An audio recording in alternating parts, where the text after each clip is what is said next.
کوشش کریں اپنی زندگی میں سے کچھ نہ کچھ وقت اپنے اللہ کے لیے نکالیں، کیونکہ جب آپ اپنے قیمتی وقت میں سے آپ اللہ کے لیے وقت نکالیں گے تو اللہ پاک آپ کے جو تمام کام ہوں گے ان میں آسانیاں پیدا کرے گا۔ کوشش کریں اللہ پاک کے گھر کو آباد کریں۔ جو بندہ اللہ پاک کے گھر کو آباد کرے گا اللہ پاک اس کے گھر کو آباد کرے گا، اور آپ کے جو بھی مسائل ہوں گے وہ اللہ تعالیٰ حل کرے گا۔ اگر آپ اپنے مسائل کو لوگوں کی باتوں سے یا لوگوں کے رویوں سے سلجھانے کی کوشش کریں گے تو آپ ان میں اور الجھ جائیں گے۔ اس لیے ایک اللہ کی ذات ہے جو آپ کے مسائل کا حل نکال سکتے۔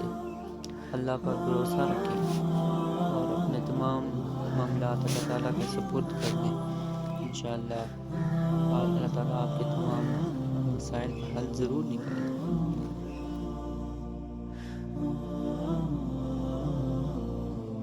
رباه عفوك إني للنور مدت يداي، نزعت أسرار قلبي وجئت ألقي أسايا.